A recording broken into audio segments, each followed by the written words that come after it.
사도행전 26장 24절로 32절까지의 말씀을 이제 봉독합니다. 바울이 이같이 변명하매 베스도가 크게 소리내어 이르되 바울아 내가 미쳤도다. 내 많은 학문이 너를 미치게 한다 하니 바울이 이르되 베스도 각하여 내가 미친 것이 아니요 참되고 온전한 말을 하나이다. 왕께서는 이 일을 아시기로 내가 왕께 담대히 말하노니 이 일에 하나라도 아시지 못함이 없는 줄 믿나이다. 이 일은 한쪽 구석에서 행한 것이 아니니이다. 아그리빠 왕이여 선지자를 믿으시나이까? 믿으시는 줄 아나이다. 아그리빠가 바울에게 이르되 내가 적은 말로 나를 권하여 그리스도인이 되게 하려 하는도다. 바울이 이르되 말이 적으나 많으나 당신뿐만 아니라 오늘 내 말을 듣는 모든 사람도 다 이렇게 결박된 것 외에는 나와 같이 되기를 하나님께 원하나이다 하니라. 왕과 총독과 번이게와 그 함께 앉은 사람들이 다 일어나서 물러가 서로 말하되 이 사람은 사형이나 결박을 당할 만한 행위가 없다 하더라. 이에 아그리빠가 베스도에게 이르되 이 사람이 만일 가이사에게 상소하지 아니하였더라면 석방될 수 있을 뻔하였다 하니라. 아멘. 이것은 살아계신 하나님의 말씀입니다. 할렐루야. 하나님의 은혜와 복이 저와 여러분에게 함께하기를 주님의 이름으로 축원드립니다. 이제 사도 바울의 이 재판이라고 하는 것이 이제 막바지에 이르렀어요. 바울이 정말 이 팔레스타인의 지도자들, 날고긴다고 하는 그 사람들이 있는 앞에서 어떻게 이렇게 담대하게 복음을 이렇게 전할 수 있는 것인가? 내가 어떻게든지 이 상황을 빠져나가야지, 날 좀 살아야지, 뭐 이런 마음을 가지고 있다라고 한다면 이렇게 담대하게 복음을 전할 수 없었을 거라 생각이 들어요. 내 안에 나와 함께하고 계신 예수 그리스도, 그분을 전적으로 의지할 때 이렇게 담대하게 복음을 전할 수 있게 되어지는 것이겠죠. 근데 이런 자리에서 주눅들거나 위축되지 아니하고 복음을 이렇게 전할 수 있는 그것이 바울의 능력이라고 말할 수는 없는 겁니다. 우리는 사도행전을 이렇게 읽어나가면서 한 사람, 사도 바울이라고 하는 사람에게 주목할지 모르겠는데 우리가 봐야 될 것은 이 사도 바울이 아니라 사도 바울을 통해서 일하시는 하나님을 우리가 볼 수 있어야 하는 거죠. 성경을 통해서 그 하나님을 만나실 수 있기를 바랍니다. 24절 같이 한번 읽겠습니다. 바울이 이같이 변명하매 베스도가 크게 소리내어 이르되 바울아 내가 미쳤도다. 내 많은 학문이 너를 미치게 한다 하니 아멘. 바울이 계속 복음을 변론하니까 베스도가 이제 더 이상 내가 저 사람 말을 못 듣겠다 뭐 이러면서 네가 미쳤도다 이렇게 외치는 거예요. 왜냐하면 이제 직시하고 있는 거죠. 저 친구가 지금 무슨 말을 하고 있는지를 이제 알아차린 겁니다. 아, 제가 지금 나를 전도하고 있구나. 변론하라고 그랬더니 지금 나에게 그리스도의 도를 전하고 설명하고 있고 지금 본인이 어떻게 해서 예수를 만났고 그 예수를 만나야 하는지에 대해서 얘기하고 있는 걸 이걸 이제 안 거죠. 그래서 네가 미쳤구나 이렇게 멈추게 한 겁니다. 근데 참 감사하게도 사도 바울은 말할 거 다 말했어요. 다 복음 다 전할 거 다 전하고 나서 베스도가 야 이제 그만해 뭐 이렇게 말하고 있는 상황이란 말이에요. 예수님이 죽었다가 다시 살아났습니다. 그 다시 살아나신 예수님을 내가 만났습니다. 다메섹 도상에서 해보다 밝은 빛으로 오신 그 예수님을 내가 만났고 그분이 나에게 사울아 사울아 왜 나를 박해하느냐 왜 가시체를 뒷발질하느냐 이런 말을 들었다고 얘기를 하는 거예요. 근데 이거를 이성적으로 세상 사람들이 들으면 어떻게 생각이 들겠습니까? 저 제정신이 아니네. 그러니까 이런 거예요. 저와 여러분이 환상으로 하나님을 만났다라고 하는 것을 누군가에게 얘기하면 그 사람이 그걸 들으면서 뭐라고 생각하겠습니까? 저 제정신이 아니네. 뭐 이런 생각을 하지 않겠습니까? 그러니까 실성했구나. 제정신이 아니구나. 이렇게 어처구니 없는 말을 지금 하고 있구나. 이렇게 지금 이야기하는 겁니다. 그도 그럴 것이 사도 바울이라고 하는 것은 모든 사람이 알 정도로 배울 만큼 배웠고 뭐 사회적으로 위치로 보나 지성을 가지고 있는 이성적인 판단을 가질 수 있는 그런 사람이라는 것을 충분히 모든 사람들이 다 알고 있었던 거예요. 그러니까 엘리트 중에서도 초엘리트에 속하는 이 사람이 어쩌다가 저렇게 됐을까? 이렇게 생각이 하는 거죠. 그래서 저 사람이 가지고 있는 그 학문, 책을 너무 많이 읽어갖고 헷가닥했구나. 뭐 이렇게 지금 생각을 하는 것입니다. 그랬더니 사도 바울이 이렇게 말을 하고 있어요. 25절 같이 한번 읽겠습니다. 바울이 이르되 베스도 각하여 내가 미친 것이 아니요 참되고 온전한 말을 하나이다. 아멘. 내가 꾸며대거나 실성해서 정신이 없어서 이 말을 하는 것이 아닙니다. 내가 지금 하는 말은 온전한 정신으로 하나하나 정확하게 분명하게 이야기하고 있는 것입니다. 그렇게 얘기하는 거예요. 근데 실질적으로 여러분 생각해 보면 세상 사람들이 보면 그리스도인들은 정신이 이상한 사람들일 수 있어요. 그렇지 않습니까? 이 좋은 시간에 여기 와서 지금 예배를 드리고 있는 게 세상에 있는 사람들이 볼 때는 저거 제정신이 아닌데? 이렇게 생각할 수 있다라는 거죠. 그러나 여러분 세상은 어딘가에는 미쳐서 살아가고 있습니다. 다 누구나가. 제가 운동선수를 보면요. 정말 미치지 않고서는 그 정상의 자리에 설 수 없게끔 되어 있잖아요. 저는 그 예술가들도 그렇거든요. 뭐 음악하는 사람이라든지 특별히 뭐 피카소라든지 반고. 저는 반고 그 화가의 그림을 보면 저 사람 정말 미쳤구나라는 생각이 들 정도로 어떻게 저렇게 그림을 그렸을까 그런 생각이 들거든요. 그러니까 이 세상은 무엇인가는 미쳐서 살아가고 있는 것이 분명하긴 해요. 문제는 뭡니까? 무엇에 누군가에 미칠 것인가 하는 거겠죠. 어떤 사람들은 돈에 미쳐서 살아가요.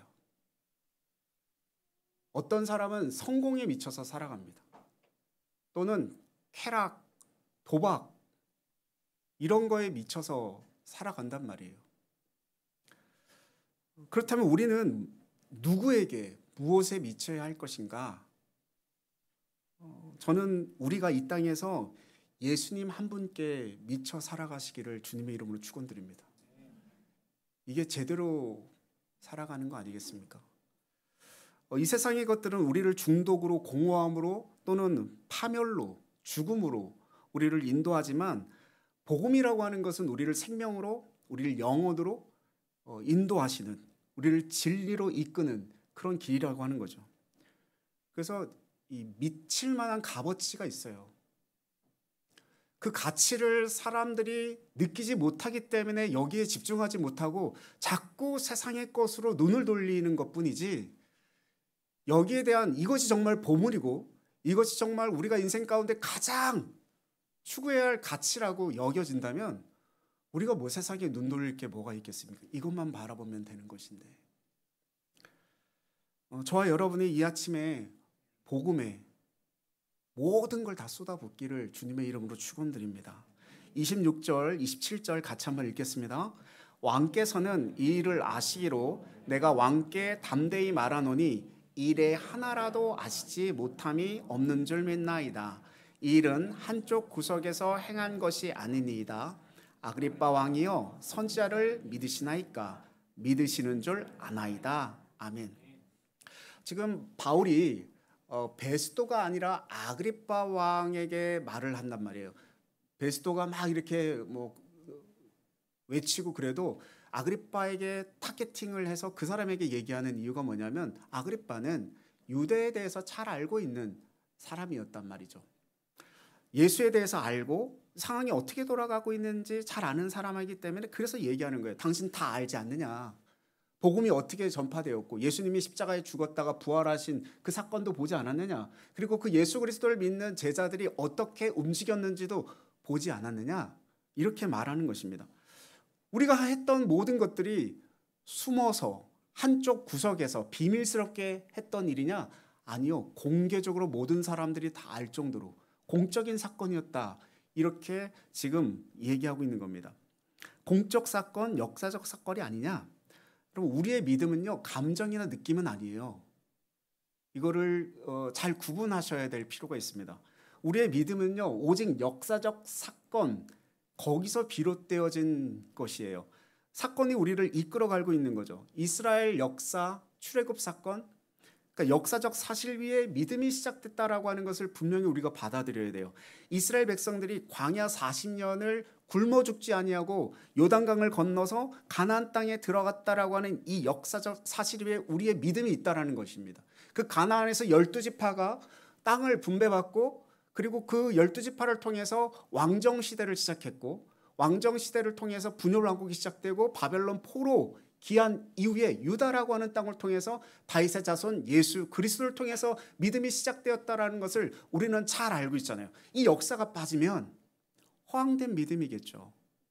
허황된 믿음. 그러니까 우리가 일종의 신비적 체험을 근거로 자기 신앙 체계를 구축하는 다른 종교와는 다른 거예요. 우리는 그런 체험이 없어도 믿을 수 있습니다. 물론 우리에게도 그런 체험이 있을 수 있지만 그런 체험이 없어도 믿음을 가질 수 있는 거예요. 주님이 이 땅에 오셨다라는 것, 그리고 그분이 십자가에 못 박혀 죽으셨다라고 하는 것, 그리고 부활하셨다라고 하는 사실 위에 우리는 우리의 믿음이 쌓여져 올라가야 되는 거죠. 그게 제대로 믿는 것입니다. 1945년 그 아우슈비츠 수용소, 그 폴란드에 있는 그 수용소에 110만 명이나 되는 유대인을 포함한 사람들이 죽음을 당했어요. 학살당했어요. 가스실로 들어가서 죽임을 당했는데 그때 당시 총 600만 명의 사람들이 죽음을 당했는데 거기는 110만 명, 적은 숫자가 아니죠. 신앙을 가지고 있었던 사람 중에 어떤 사람은 시편 말씀을 암송하면서 그 가스실로 들어갔다고 하고요. 그 죽음을 당하기 직전에 벽에다가 글을 써놓은 사람들이 꽤 많았는데 그 글 중에 하나가 이런 글이 있었다 그래요. 나는 태양이 비치지 않더라도 태양이 있다는 사실을 믿는다. 나는 사랑이 느껴지지 않을 때에도 사랑이 있음을 믿는다. 나는 하나님이 침묵하실 때에도 하나님이 살아계심을 믿는다. 이게 믿음이잖아요. 우리들의 일상의 삶 속에 무슨 일이 잘 되건 잘 되지 않건 우리에게 병이 생기건 병이 생기지 않건 또는 문제가 해결되건 안 되건 상관없이 하나님은 하나님이신 거예요. 근데 우리는 우리의 기도 제목이 응답되면 하나님이 살아계신 것이고 우리의 기도 제목이 응답되지 않으면 하나님은 살아계시지 않다고 여긴단 말입니다. 하나님이 나와 함께하지 않으신다. 하나님은 저 멀리 누군가에게 함께하는 하나님이시다. 우리의 믿음은 이 기초 위에 세워져야 됩니다. 바울은 그게 있기에 흔들리지 않는 믿음으로 하나님의 복음을 끊임없이 선포한 거예요. 저와 여러분이 그 믿음이 있었으면 좋겠습니다. 아그리빠 왕은요 이제 코너에 몰렸단 말이에요. 왜 선지자를 모르겠어요? 아그리빠가 너무 잘 알고 있죠. 그래서 아그리빠 왕이 당황해서 이렇게 말하는 거예요. 28절 같이 읽습니다. 아그리빠가 바울에게 이르되 내가 적은 말로 나를 권하여 그리스도인이 되게 하려 하는도다. 아멘. 너 지금 나한테 전도하니? 이 말을 또 하고 있는 거예요. 아그리빠 왕도. 저거 봐라, 내가 가만히 그냥 들어줬더니 제가 이렇게 사람들하고 이렇게 대화를 처음 만난 사람들하고 대화를 나눌 때 제 신분을 밝히면 사람들이 이렇게 방어막을 칩니다. 말하지 마. 말하면 막 길을 막습니다.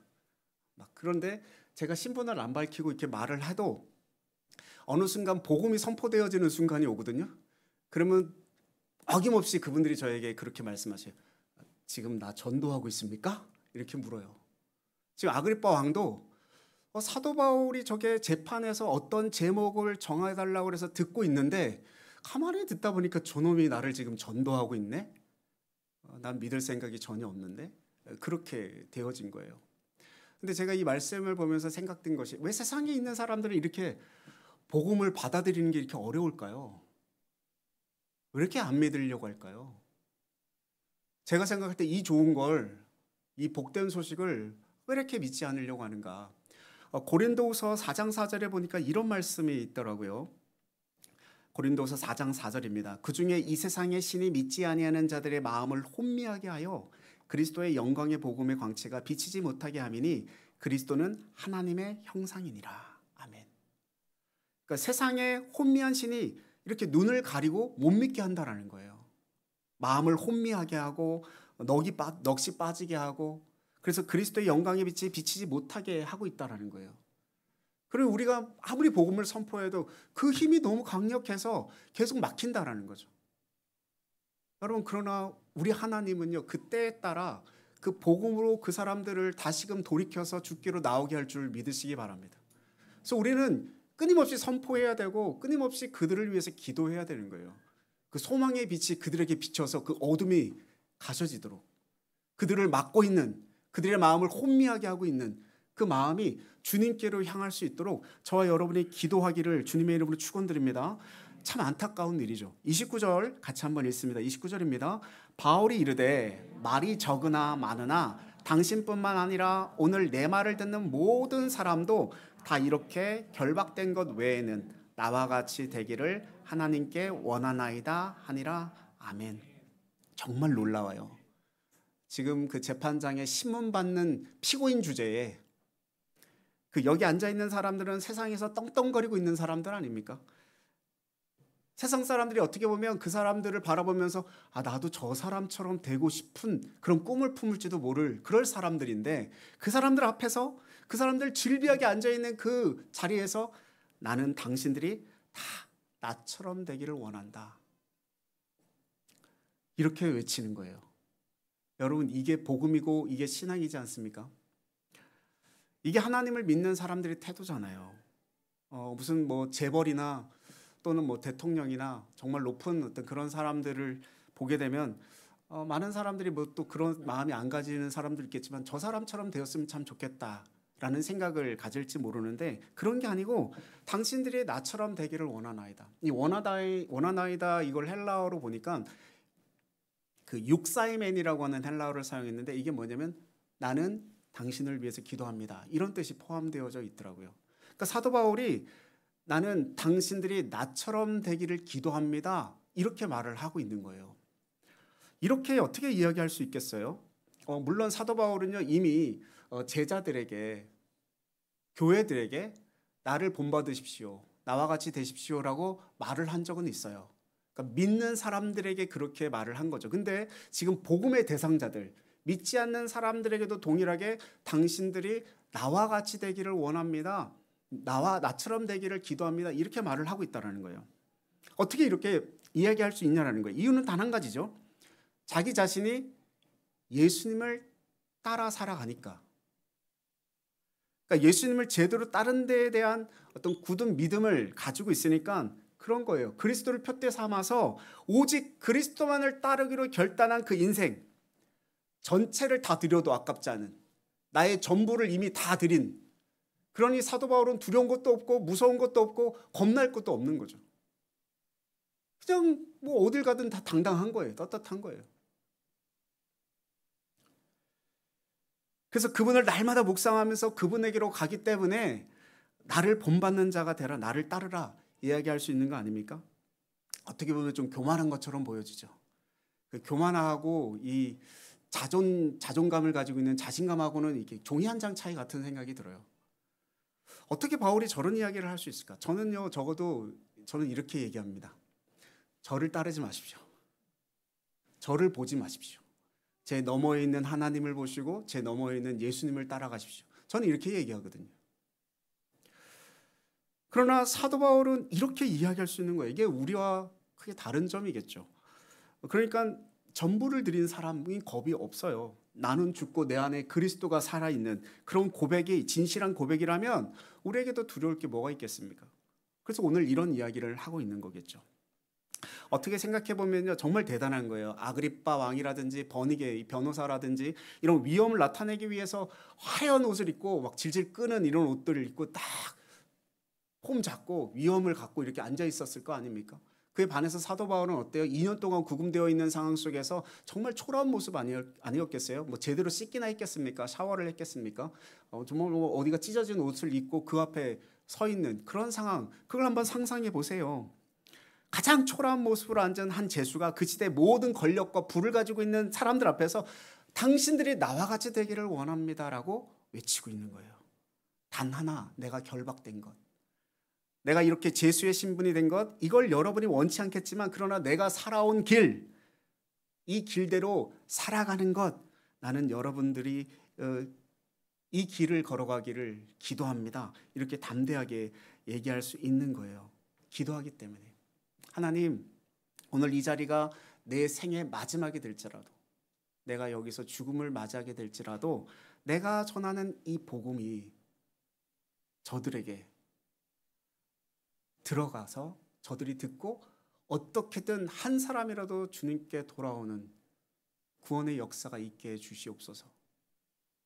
내가 입을 열어 담대히 복음을 전하게 하시고 나를 변호하라고 세운 자리지만 이 자리 가운데 나를 변호하지 아니하고 주님을 변증할 수 있도록 도와주옵소서.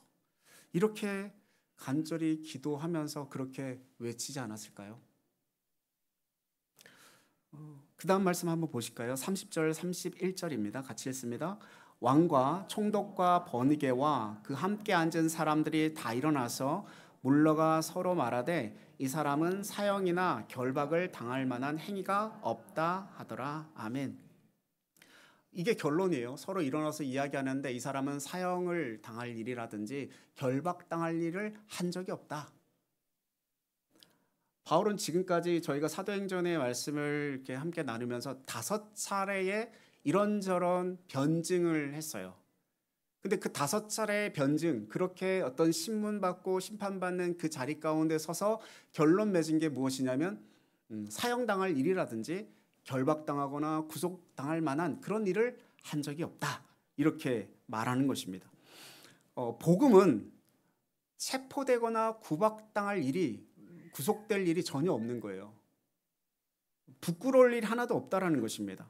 흠잡힐 일이 하나도 없다라는 거예요. 여러분, 당당하고 떳떳하게 예수 그리스도의 복음을 증거하십시오. 모든 사람들에게. 다만 유대 지도자들이 시기심에 따라서 또 그들이 정말 하나님에 대한 오해에서 무지해서 본인들은 하나님을 전심을 다해서 믿는다라고 착각하는 그 착각 속에서 이 무지 때문에 바울을 힘들게 하고 괴롭게 하고 있는 거죠. 그러니까 예수 그리스도를 2000년 전에 못 박았던 그들이, 스데반을 돌로 쳤던 그들이, 야고보를 죽이고 베드로를 살해할 뻔했던 그들이 지금 이 순간에는 사도 바울을 2년 동안이나 구금하고 죽이려고 하고 그렇게 힘들게 했었던 그런 사건이라는 것입니다. 그러놓고는 사형에 해당하거나 데리고 올 이유가, 체포할 이유가 전혀 없다. 이렇게 결론을 맺고 있다는 거예요. 32절 마지막 같이 한번 읽습니다.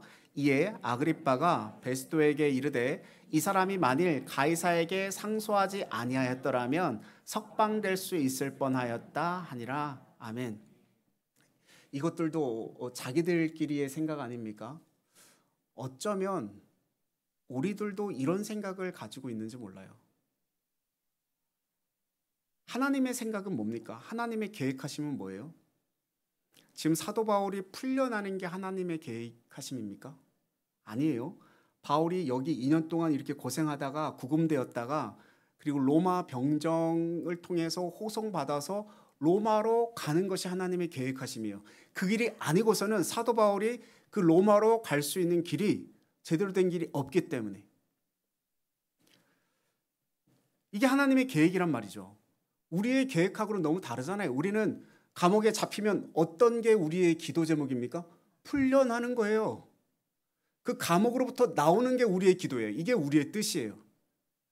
근데 그곳에 있게 하신단 말이에요. 감옥에서 하루라도 빨리 풀려나는 것이 우리들의 마음일진데 하나님은 그렇게 안 하시고 그곳에 2년 동안 계속 구금하게 하신단 말입니다. 석방되면 어떻게 되기 때문에 바울을 죽이지 않으면 먹지도 마시지도 않겠다라고 하는 40인이 아직까지도 건재하고 있어요. 아마 사도 바울이 풀려났으면 사도 바울은 죽임을 당했을 가능성이 굉장히 높습니다. 하나님이 우리에게 하나님의 섭리로 계획하심으로 뜻을 가지고 역사하고 있다라고 하는 그 사실을 저와 여러분이 믿지 아니하면 우리의 고난, 우리의 고통, 현실 하나도 이해가 되지 않습니다. 늘 나 혼자서 불평하고 있을 뿐이겠죠. 나는 왜 이렇지? 나에게는 왜 이런 문제가 생기지? 나는 왜 되는 일이 하나도 없지? 그렇게만 말하겠죠.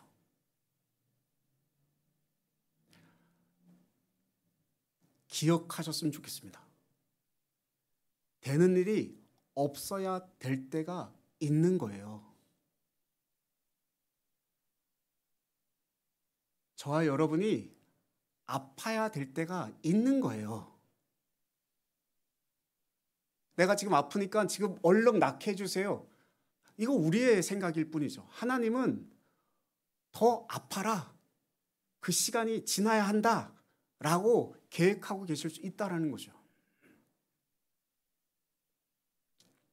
바울이 되는 일이 하나도 없이 지금 2년을 지낸 거란 말입니다.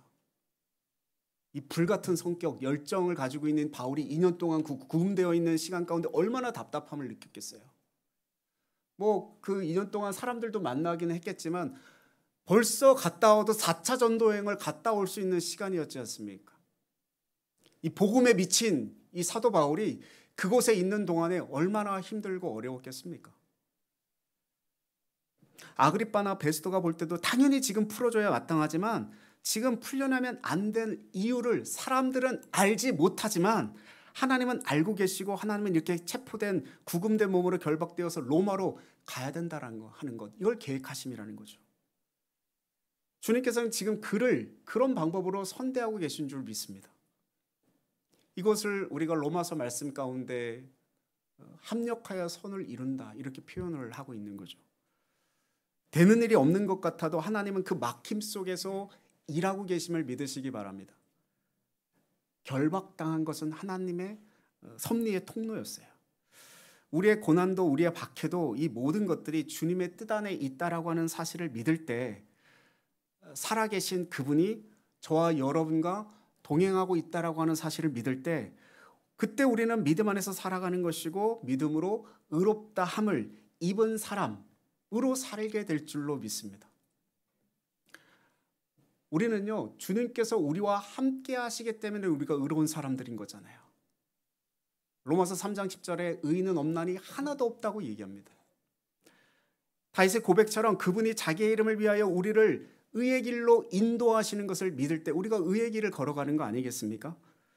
의인은 없나니 단 한 사람도 없지만 그분이 우리와 함께 하시면 그분 당신의 이름을 위하여 우리를 의의 길로 오늘도 인도해 가실 것을 분명히 믿고 걸어가는 것이죠. 그게 우리의 삶이에요. 그래서 여러분 담대하십시오. 떳떳하고 자신감 있게 살아가십시오. 그런 그리스도인 됐으면 좋겠어요. 더 이상 세상 부러워하지 마십시오. 더 이상 세상 두려워하지도 마십시오. 그리고 이 세상에 속한 자로 살아가지 않으셨으면 좋겠어요. 우리는 하늘에 속한 자이지 않습니까? 하늘을 사모하는 자로 살고 영혼을 사모하는 자로 살되 이 세상 가운데 정말 목적이 있는 삶, 목적이 이끄는 삶, 말씀이 이끄는 삶, 그런 삶을 살아가시기를 축원드립니다. 그리고 저와 여러분에게 큰 도전이 되었으면 좋겠어요.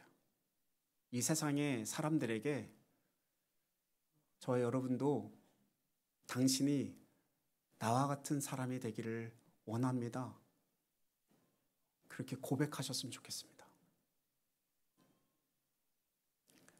그리고 예수님께만 미치시기 바랍니다. 그분 안에서 진정한 자유를 누리시기 바랍니다. 그러면 이 세상이 더 이상 나를 얽어매고 묶지 못할 거예요. 그 믿음의 삶, 자유의 삶, 구원의 삶 살아가는 저와 여러분 되시기를 주님의 이름으로 축원드립니다. 우리 같이 찬양했으면 좋겠습니다. 주가 보이신 생명의 길 같이 찬양하겠습니다.